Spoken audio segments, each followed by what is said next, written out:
আমাদের দফা দাবি বাস্তবায়নের রূপরেখা প্রণয়ন না হওয়া পর্যন্ত সারা বাংলাদেশের সকল পলিটেকনিক ইনস্টিটিউট একযোগে এভাবেই শাটডাউন থাকবে।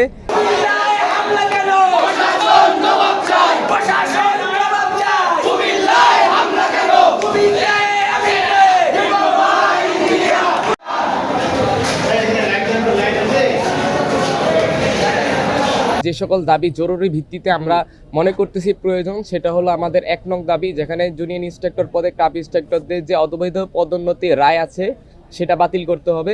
যারা এই মামলার সাথে জড়িত তাদের বিভাগীয় তদন্তের ব্যবস্থা করতে হবে। এছাড়াও ক্রাফ ইন্সট্রাক্টর যে পদবিটা আছে সেই পদবীর নাম পরিবর্তন করে অফিস সহকারী বা অন্য কোনো যৌক্তিক যে নাম দেওয়া যায় ল্যাব সহকারী, সেই নামটা প্রণয়ন করতে হবে। নিয়োগ বিধি যে আছে আমাদের নিয়োগ বিধি সংশোধন করতে হবে। ক্রাফ ইন্সট্রাক্টরদেরকে অবশ্যই যারা এইচএসসি ভোগ অথবা এইচএসসি ভোকেশনাল থেকে আসতেছে তাদেরকে এই পদগুলোতে পদায়ন করার ব্যবস্থা করতে হবে। আমরা ক্রাফ ইন্সট্রাক্টরদের পদোন্নতির বিরুদ্ধে না, কিন্তু তাদেরকে যাতে তাদের লাইনে বা তাদের সেক্টরে পদোন্নতি দেওয়া হয় 11 গ্রেড পর্যন্ত, সেই বিষয়টা নিশ্চিত করতে হবে নিয়োগ বিধিতে। এই জিনিসটা হলো আমাদের ইমার্জেন্সি। আর দ্বিতীয় যে ইমার্জেন্সি বিষয় রয়েছে সে বিষয়টা হচ্ছে যে আমাদের যে এই বোর্ড কেন্দ্রিক যে বিষয়গুলো রয়েছে, যে কোনো বয়সে আমাদের কারিগরি সেক্টরে ভর্তি হতে পারতেছে, আমাদের কারিকুলাম আন্তর্জাতিক মানের হচ্ছে না, এই সকল বিষয় আমরা ইমার্জেন্সি মনে করতেছি। এছাড়াও আমাদের উচ্চশিক্ষার সুযোগ হচ্ছে না, যেটা আমরা 6 নম্বর দাবিতে বলেছি যে আমাদের জন্য একটা টেকনিক্যাল বিশ্ববিদ্যালয় প্রতিষ্ঠা করার গ্যাজেট প্রকাশ করতে হবে। আর আমরা জানি আমাদের 4টা প্রস্তাবিত ইঞ্জিনিয়ারিং কলেজ রয়েছে, সেই 4টা প্রস্তাবিত ইঞ্জিনিয়ারিং কলেজে পরবর্তী সেশন থেকে অস্থায়ী ক্যাম্পাসের ভিত্তিতে একাডেমিক কার্যক্রম পরিচালনা করে হলেও আমাদের যাতে পড়াশোনার সুযোগ করে দেওয়া হয়, উচ্চশিক্ষার সুযোগ করে দেওয়া হয়। আর আমরা আরেকটা বিষয় যেটা বলতে চাই, যেটা প্রাইভেট পলিটেকনিকের ক্ষেত্রে অনেক বেতন বৈষম্য দেখা যায়, এমনকি তারা ইন্ডাস্ট্রিয়াল অ্যাটাচমেন্ট সহ অন্যান্য এই ভাতার সুবিধা পাচ্ছে না। তো সেই ক্ষেত্রে প্রাইভেট পলিটেকনিক ইনস্টিটিউটগুলোকে যোগ্যতার ভিত্তিতে তাদের ভবন আছে কিনা এবং ল্যাব ওয়ার্কশপ আছে কিনা সেটার ভিত্তিতে দ্রুত থেকে দ্রুত সম্ভব এমপিও ভুক্ত করে আনতে হবে, যাতে তাদের বেতন বৈষম্য দূরীকরণ হয়। এমন অনেক প্রাইভেট প্রতিষ্ঠান আছে যেখানে একটা রেফার্ড এক্সামের জন্য 4,500 অথবা 2,500 টাকা করে নেওয়া হয়, কিন্তু অথচ সরকারিতে যদি আমরা আসি তাহলে একটা রেফার্ডের জন্য আমাদের ফি দিতে হয় 450 থেকে 350 টাকা। এখন সেই ক্ষেত্রে তাদের সাথে এরকম ধরনের অনেক বৈষম্য আসতেছে। তো সেইগুলো নিরসন করা খুবই দ্রুত থেকে দ্রুত সম্ভব প্রয়োজন।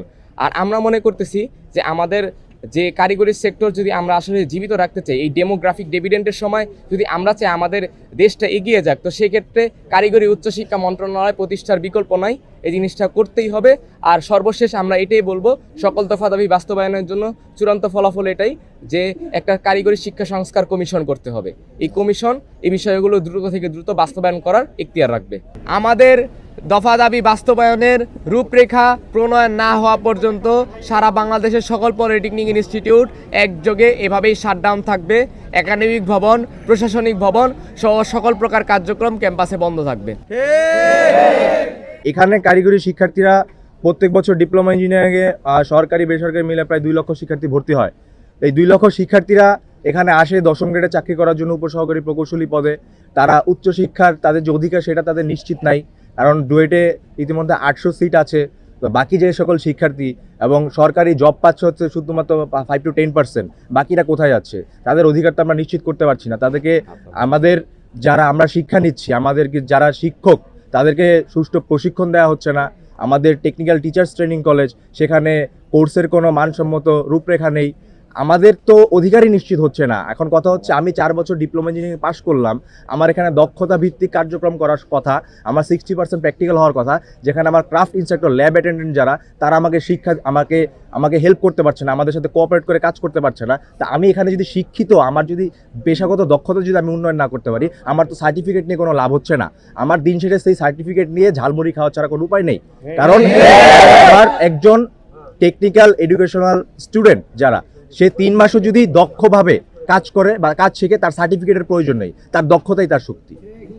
এখানে আমরা সার্বিকভাবে আপনাদের সহযোগিতা, প্রশাসনের সহযোগিতা এবং জনদুর্ভোগ সৃষ্টি না করে আমরা আমাদের সামনের দিকে এগিয়ে যাওয়ার লক্ষ্যে থেকেছি এবং এই পর্যন্ত আসছি। এখন আমাদের সম্মিলিত সিদ্ধান্তের মাধ্যমে আমরা বিভাগীয় প্রতিনিধি এবং কেন্দ্রীয় প্রতিনিধি এবং জেলা পর্যায়ের প্রতিনিধিদের মাধ্যমে সম্মিলিত সিদ্ধান্তের মাধ্যমে আমরা আজকে এই সিদ্ধান্তে উপনীত হয়েছে যে এবং আমরা শাটডাউন কর্মসূচিতে যাচ্ছি এবং আমরা আমাদের যে 6 দফা বাস্তবায়ন কমিটি হয়েছে তাদের প্রতি সম্মান রেখে তাদেরকে সহযোগিতা করে এবং তাদের কাছ থেকে সহযোগিতা কামনা করে আমরা সামনের দিনগুলোতে এগোতে চাই।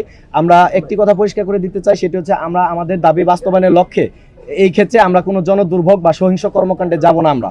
আমরা সাধারণ শিক্ষার্থী, আমরা বারবার সেটি পরিষ্কার করে দিয়েছি, নিশ্চিত করেছি আমরা কোনো সহিংস কর্মকাণ্ডে যাব না। আমরা স্বাভাবিকভাবে আপনাদের মিডিয়া কর্মীর সহযোগিতার মাধ্যমে এবং জনদুর্ভোগ সৃষ্টি না করে সরকারের সহযোগিতা কামনা করে আমরা সামনের দিকে এগিয়ে যাব ইনশাল্লাহ।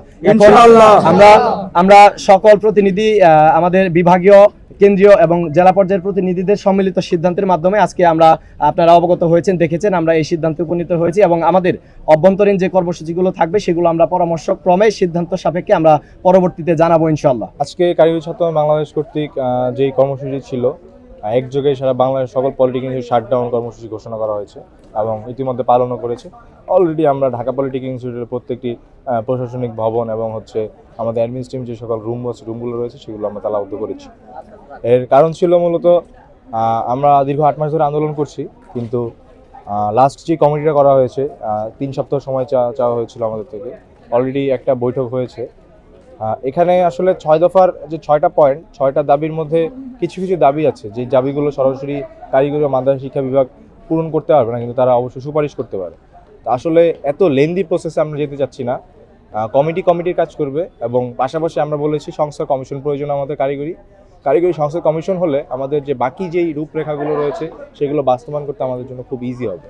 তো বর্তমানে ক্যাম্পাসে আমাদের শিক্ষার্থীরা ক্লাস করছে না, এটা পূর্বেও ঘোষিত ছিল। ক্লাস ফর্ম ফিল আপ, তারপর সকল একাডেমিক কার্যক্রম বন্ধ ছিল।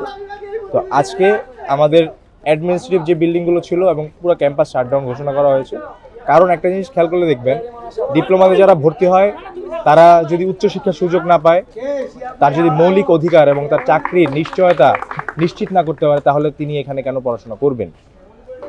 জেনারেল শিক্ষা, গতকালকে শিক্ষা উপদেষ্টা বললো যে মেইন স্ট্রিম এডুকেশনের ভিতরে কারিগরি শিক্ষাকে অন্তর্ভুক্ত করতে হবে, কিন্তু আমরা এমন কথা বিগত 16 বছর ধরে শুনে আসছি, স্বাধীনতার পর থেকে শুনে আসছি, কিন্তু কারিগরি শিক্ষা এখনও অবহেলিত।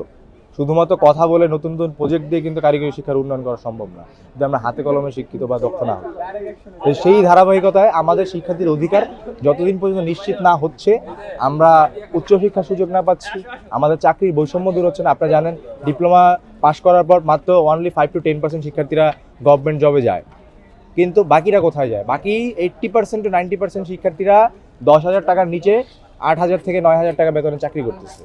এখানে ইঞ্জিনিয়ারিং সেক্টর 4 বছর পড়াশোনা করতেছে। বিএসসির ক্ষেত্রে যদি দেখেন কোনো নির্দিষ্ট বেতন কাঠামো নেই, সেটা আমরা মেডিকেল অ্যাসিস্ট্যান্ট যারা আছে তাদের ক্ষেত্রেও লক্ষ্য করতে পারি। তাদেরও বিভিন্ন ক্ষেত্রে লিমিটেশন দেওয়া আছে, তাদের এই বেতনের নিচে দেওয়া যাবে না। আমাদের ডিপ্লোমা ইঞ্জিনিয়াররা আমরা এত কষ্ট করে দেশের উন্নয়নে কাজ করে যাচ্ছি, কিন্তু আমাদের ক্ষেত্রে এত বৈষম্য কেন? আমাদের এখন আমি যদি ক্লাস কার্যক্রম করি, আমি পাশ করে বের হলাম, সরকারের কিন্তু খরচা হচ্ছে ঠিকই, তার টিচার আছে এবং আমার ক্যাম্পাস আছে, একাডেমিক কার্যক্রম চলছে, গভর্নমেন্ট আমার উপর ইনভেস্ট করতেছে, কিন্তু আমি কি আউটপুট দিতেছে? আমার থেকে আউটকাম কি পাচ্ছে সরকার? সেটা তো পাচ্ছে না। তা আমি যদি আমার থেকে আউটকাম না দিতে পারি, কারিগরি শিক্ষায় শিক্ষিত কারা? যারা হাতে কলমে শিক্ষিত। এখন কথা হচ্ছে, আমি ক্যাম্পাসে আসতেছি, আমার ক্রাফটিং সেক্টর যারা ল্যাব অ্যাটেন্ডেন্ট যারা, তারা তো আমাকে শিক্ষা দিতে পারছে না। তারা শিক্ষা দিবে কীভাবে? তারা তো জেনারেল থেকে অনার্স মাস্টার পাস করা, সে তো জানে না কোনটা স্ক্রু ড্রাইভার, কোনটা ফ্ল্যাট ড্রাইভার, কোনটা প্লাস, এগুলোই চিনে না তারা। তো সে তো আমার সাথে কোঅপারেট করে কাজ করতে পারতেছে না, আমার ল্যাবে আমার ওয়ার্কশপে হেল্প করতে পারতেছে না। আমার যেখানে সুনিপুণ দক্ষ কারিগর গড়ে তোলার কথা, সেখানে আমি হয়ে উঠতেছি আমি মুখস্থ বিদ্যায় শিক্ষিত হয়ে উঠতেছি। আমার যে একাডেমিক কারিকুলাম ইন্ডাস্ট্রির সাথে রিলেটেড থাকার কথা, সেই জিনিসটা নিশ্চিত হচ্ছে না। আমার শিক্ষার্থীর অধিকার যতদিন না নিশ্চিত হবে, ততদিন পর্যন্ত প্রত্যেক ক্যাম্পাস শাটডাউন থাকবে। সেটা যদি আগামী 20 বছর লাগে, 20 বছরই থাকবে।